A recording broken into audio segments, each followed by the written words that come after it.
भगवान ने कहा आप मेरी क्यों प्रार्थना कर रही हो?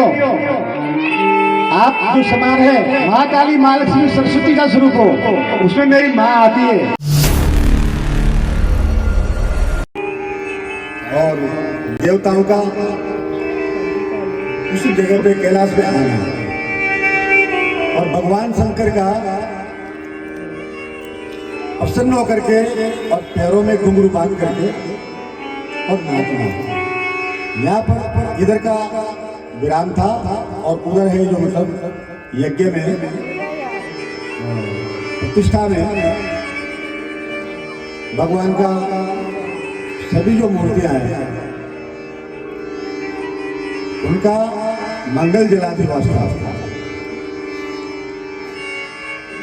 आज यज्ञ के बाद में आहुतियों के पश्चात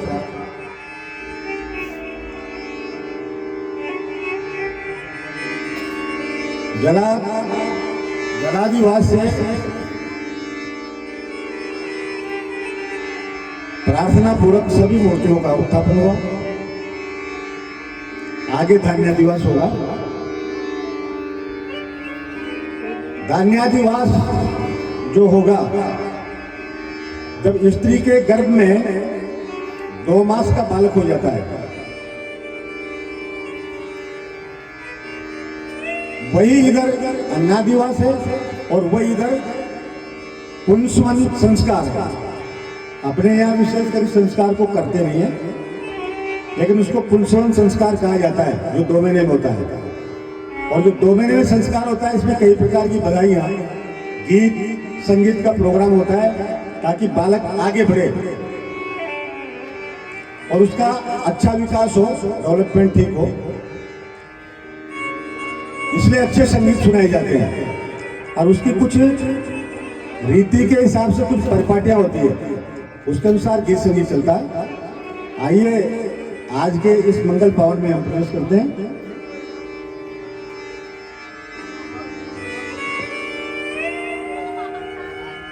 गणेश पुराण क्रीड़ा खंड 143-39 श्लोक है।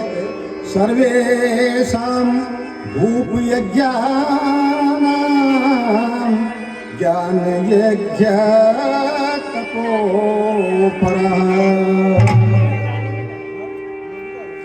सभी यज्ञों में अखिलम लीयते सर्वेषां भूत यज्ञानां ज्ञान यज्ञ पुरोमतः।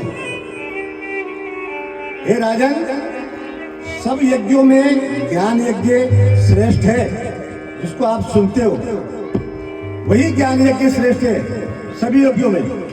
लेकिन आप आगे सुनोगे तो इसको अच्छी तरह से सुनना, आपस में बातें नहीं करें और इसको अच्छी तरह से गंभीरता से सुने।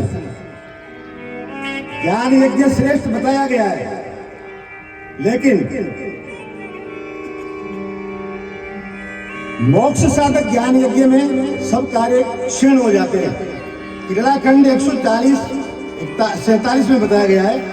शक्तिमानंद्रेमयी जय तत्परो ज्ञानमाप्नुयात्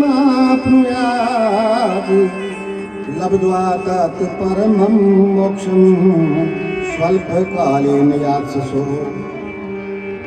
ज्ञान यज्ञ जब सफल है, जिस यज्ञ को आप कथाओं में सुनते हो, श्रीमद् भागवत कथा में भी सुनते हो, राम कथा में भी सुनते हो, सभी कथाओं में सुनते हो, सभी पुराणों में सुनते हो, और उसमें लगाया जाता है ज्ञान यज्ञ। तो ज्ञान यज्ञ सफल कब है? वो जब सफल है ज्ञान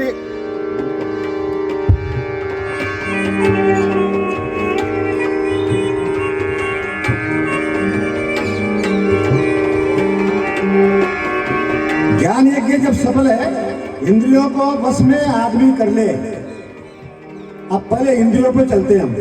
इंद्री, आप घर में जा रहे हो, कहीं भी बैठे हो, 5 कर्मेंद्रियां हैं और 5 ज्ञानेंद्रियां हैं। 5 कर्मेंद्रियों से हम अपना कर्म करते हैं, हाथों से, पैरों से, आंखों से, नाक से, गुदा से, लिंग से। ये ऐसे मिलाकर के 5, 5 और 10 होती है। कर्मेंद्रियां और ज्ञानेंद्रियां। अब ज्ञानेंद्रियों में क्या है? ज्ञानेंद्रियों में ज्ञान, यहाँ ज्ञानेंद्रियों से भी ज्ञान ही पैदा होता है। ज्ञानियों से हम जैसे कथा से ज्ञान प्राप्त करते हैं, वैसे इंद्रियों से भी हम ज्ञान प्राप्त करते हैं। आप कहीं भी बैठे हो और आपको है जो मतलब खुशबू आई, तो आप नाक से बात को समझ जाओगे, नाक से ही समझ जाओगे। आपको किसी प्रकार की जरूरत नहीं है, केवल नाक से आपने सूंघा, आप तुरंत कर दोगे नमकीन निकले, सेव रखी। अब दूसरी रखी वही चीज आओगी। ऐसे अगर मान लो कचौरी निकल रही है तो कचौरी की खुशबू आओगी, बच्चा भी कह देगा कचौरी निकल रही है, ये ज्ञान है। जलेबी निकलेगी तो जलेबी की कह देगा, बच्चा कह देगा छोटा सा, पापा जी जलेबी खाऊं, जलेबी कहा तो मैंने खुशबू आ रही बन गई, तो इत्र की खुशबू चाहिए आ जाओगी। और अगर दुर्गंध आ गई, कहीं कहीं कोई पशु मर गया या कोई चीज ऐसी होगी तो सड़ियान फूटता है आदमी, नाक ने बंद करवा दौड़ोगे, उल्टी को मनो होगा। तो यह इंद्रियां ज्ञान पैदा करती है। तो यहाँ कहा गया है ऐसे कथाओं से भी ज्ञान प्राप्त होता है, लेकिन वो ज्ञान यज्ञ क्या है, अब एक ही श्लोक में सुनाऊंगा, ज्यादा तो लंबा नहीं कर सकता, लेकिन आप उसी एक श्लोक में समझ जाना। ज्ञान यज्ञ आपका कब सफल होगा? तब सफल होगा जब आपकी इंद्रियां बस में होंगी, तो आपको लाभ मिल गया। अब आपकी इंद्रियां ही बस में नहीं है तो आप ज्ञान यज्ञ में फिरते रहो, कुछ नहीं होने वाला, इसलिए ज्ञान यज्ञ फेल है। तो क्या करें? इंद्रियां बस में होती है। अब इंद्रियों को बस में करने वाला भक्तिमान तत्पर पुरुष ही ज्ञान को प्राप्त कर सकता है। तो ज्ञान यज्ञ किसके लिए चाहिए? जो भक्तिमान हो, जो इंद्रियों को बस में करता हो, वो थोड़े समय में ज्ञान प्राप्त कर जाएगा, लेकिन वो मुक्ति को भी प्राप्त कर जाएगा। और अगर आप घर पे आकर के और आधा याद रहा आधा नहीं रहा, आपको ज्ञान यज्ञ में बताया सास से इस प्रकार से ना माता का सम्मान करना, बहू से कहा और सास से कहा कि तुम अपनी पुत्री के समान ही आपकी बहू को सुनिया। अब ये ज्ञान चला गया, थोड़ी देर रहा, किसी भी प्रकार से उस जीव का कल्याण नहीं, मोक्ष नहीं है।